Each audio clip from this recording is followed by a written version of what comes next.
Bonjour et bienvenue à cette masterclass.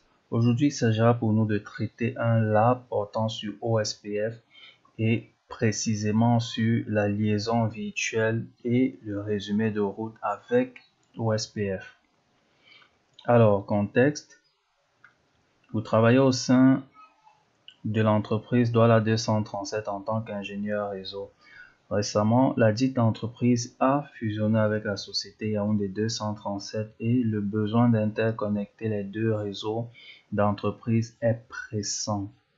Les politiques IT liées aux deux entreprises contraignent celles-ci à n'utiliser qu'OSPF comme protocole de routage et il n'est physiquement pas possible de relier le routeur Williams au routeur Kitty. À vous d'y trouver une solution adéquate. Alors, comme objectif, on doit monter la topologie.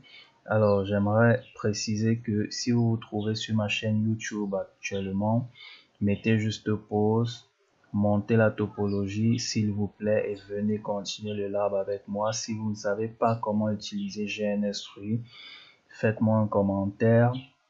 Je me ferai un plaisir de vous faire un tutoriel là-dessus. Comme second objectif, configurer les interfaces de bouclage comme suit. Williams, loopback 0, 1.1.1.1/24.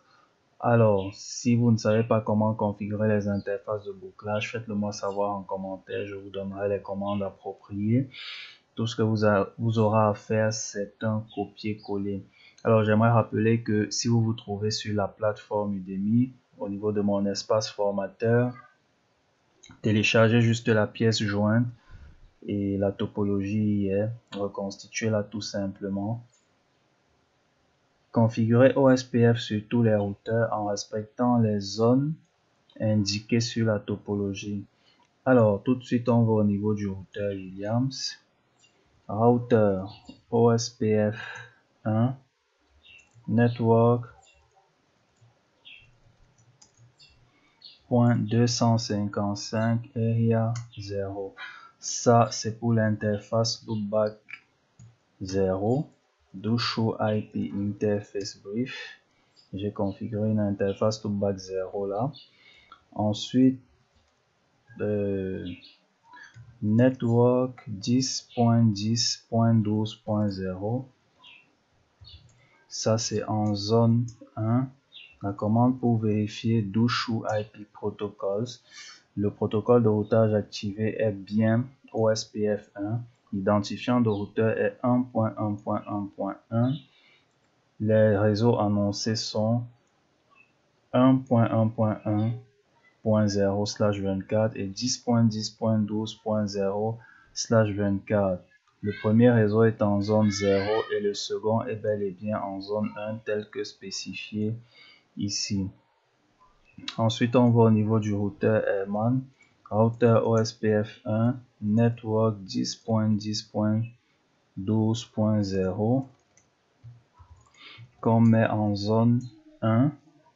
Network 10.10.23.0 qu'on mettra en zone 2. Do show IP protocols. Protocole de routage activé OSPF 1. Identifiant de routeur 10.10.23.2.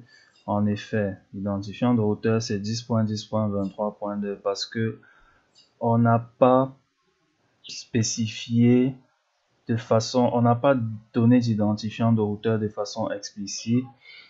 Il n'existe pas d'interface de bouclage sur le routeur Airman et l'interface physique la plus haute c'est 10.10.23.2, donc elle prend le dessus. Les réseaux annoncés sont 10.10.12.0/24 en zone 1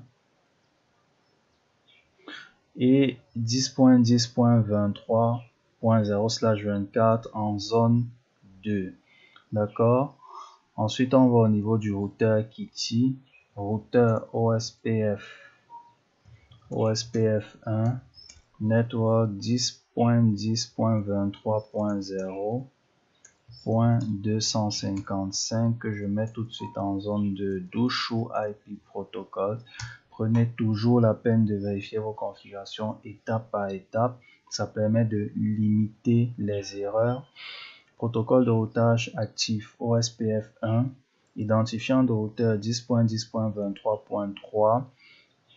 Réseau annoncé 10.10.23.0/24 en zone 2. Là, on a notre relation de voisinage qui s'est levée. Dushu IP OSPF NIBOS. On a bien une relation de voisinage avec la 10.10.23.2. Herman Dushu IP OSPF NIBOS. On a deux relations de voisinage. La première, c'est avec le routeur Williams et la seconde, c'est avec le routeur Kitty, c'est-à-dire la 10.10.23.3. Au niveau de Williams Dushu IP OSPF NIBOS, cette commande nous montre qu'on a une relation de voisinage avec la 10.10.23.2 qui est le routeur Herman. Souvenez-vous, son identifiant de routeur c'est 10.10.23.2. Alors, veillez à ce que l'identifiant de routeur Williams soit la 10.10.12.2. Ok. On va au niveau l'identifiant de routeur d'Herman. D'accord. On va au niveau du routeur Herman. Routeur OSPF 1, bon, c'est plus nécessaire vu qu'on est déjà en mode de configuration. Routeur ID 10.10.12.2. D'accord. Cet identifiant de routeur ne se mettra pas en place tout de suite. Donc, ce qu'il faut faire, c'est saisir la commande clear IPOSPF process ou do clear IPOSPF process en fonction de l'invite dans laquelle on se trouve. D'accord. Et on saisit yes. On a des relations de voisinage qui tombent et qui se relèvent. Et si on se rend au niveau du routeur Williams Dushu IP OSPF NIBOS, on voit bien qu'on a là une relation de voisinage avec la 10.10.12.2. La relation de voisinage avec 10.10.23.2 est encore présente parce que le minuteur DIRT n'a pas encore achevé son downtime, c'est-à-dire n'a pas encore achevé son décompte. Ok, une fois que le minuteur sera arrivé à 0, la relation de voisinage sera complètement perdue, comme c'est le cas maintenant, et la 10.10.12.2 va rester notre seule et unique relation de voisinage. Ensuite, on nous dit veillez à ce que l'identifiant de routeur Herman soit la 10.10.12.2. Pardon, cette étape on l'a déjà faite. Veillez à ce que les interfaces de bouclage soient annoncées avec un masque de sous-réseau correct. Bon, en réalité, on n'a qu'une seule interface de bouclage configurée au niveau de Williams. Elle est configurée en /24. Au niveau d'Herman, lorsqu'on saisit la commande Dushu IP route, cette interface de bouclage apparaît en /32. C'est un paramètre qu'on peut contrôler. Interface loopback 0. Pour ceux qui bossent souvent sur la technologie MPLS, ça peut empêcher les pings de passer. IP OSPF Network Point to Point, ça c'est la solution. Si on repart au niveau du routeur Williams, au niveau du routeur Herman, pardon, et qu'on saisit Dushu IP route, on verra que ce réseau est annoncé en /24. D'accord. Les zones 0 et 2 n'ont pas de connexion directe entre elles. Connexion directe entre elles. C'est mieux dit ainsi. Résoudre ce problème en utilisant les commandes OSPF qu'il faut. Alors, comme on peut le voir ici, les zones 0 et 2 n'ont pas de lien direct. D'accord? Ce qu'il faut faire, c'est configurer une liaison virtuelle entre les routeurs Williams et Herman. Donc, c'est ce qu'on va faire tout de suite. C'est ce qu'on va faire tout de suite. On va au niveau du routeur Williams. En fait, l'impact du fait qu'il n'y ait pas de liaison directe entre Williams et Kitty ou entre la zone 0 et la zone 2, c'est que le routeur Williams a du mal à prendre les routes venant de Kitty. C'est-à-dire la 10.10.23.0 par exemple ne sera pas retrouvée dans cette table de routage, d'accord? Ce qui a pour effet d'empêcher les pings d'aboutir, comme on peut le voir ici.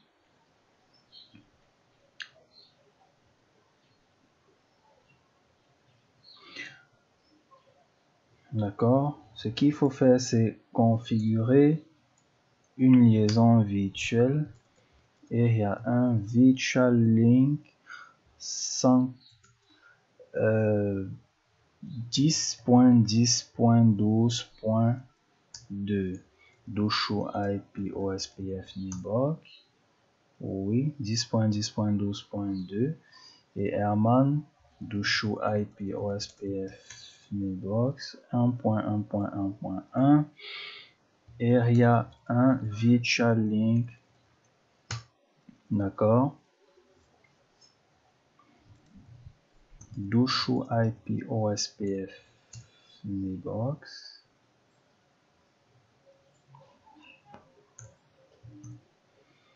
Cette commande nous renvoie qu'on a bien un voisin 1.1.1.1 et qu'on a une interface virtuelle existante. Dushu IP OSPF Nibox Details. Voilà, on a bien un voisin 1.1.1.1 en zone 0 et ce voisin se trouve en passant par le lien virtuel. Si on va au niveau de Williams, on verra plus ou moins les mêmes résultats.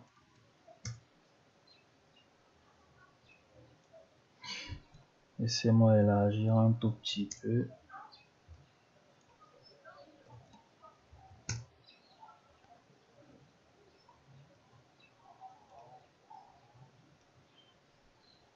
Ok.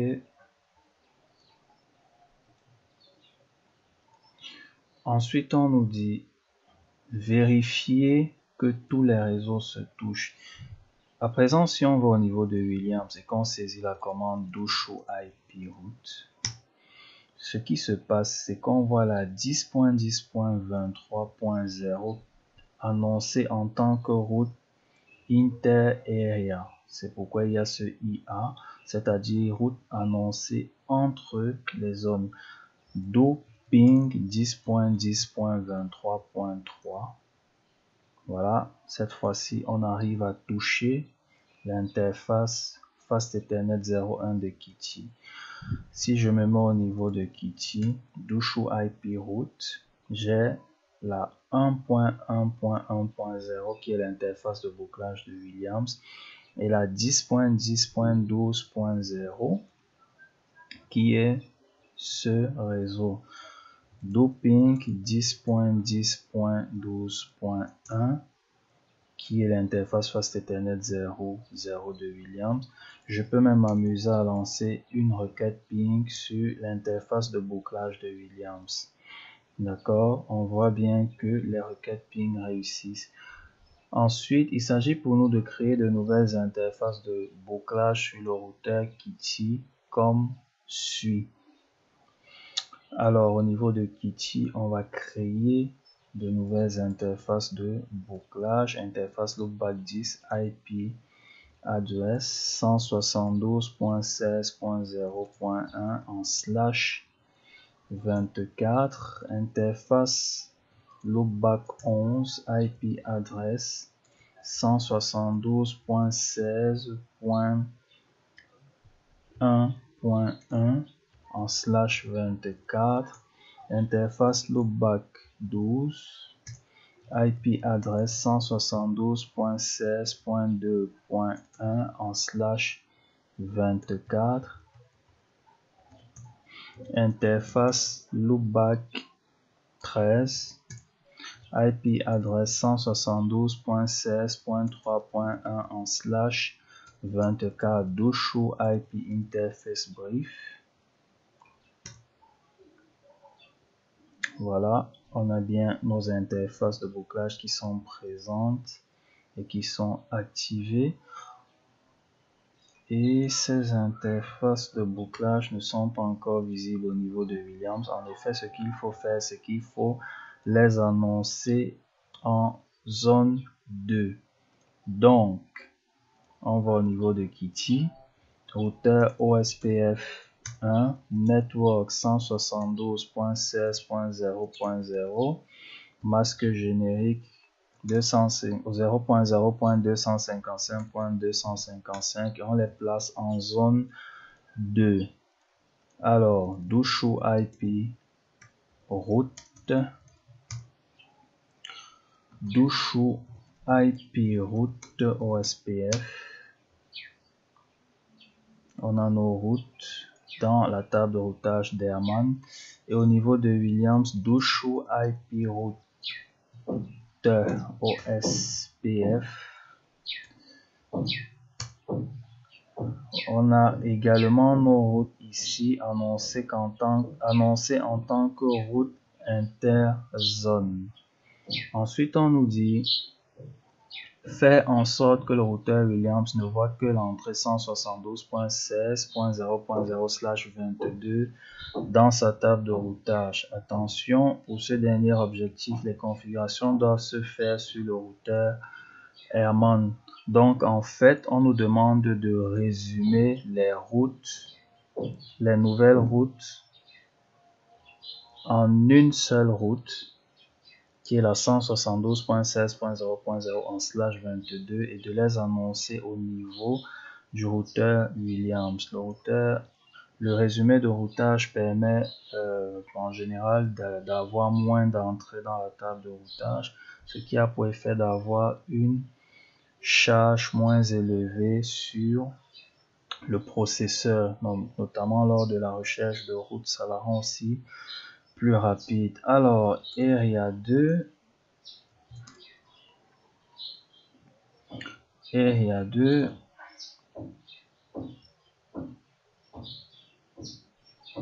range 172.16.0.0. D'accord. On va au niveau du routeur Williams, Dushu IP route OSPF. Et on a la 172.16.0.0/22. D'accord.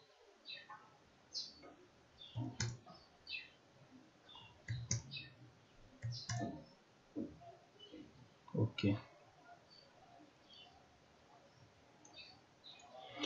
Enfin, enregistrer les configurations. Bien entendu, il faut bien qu'on les enregistre pour ne pas les perdre.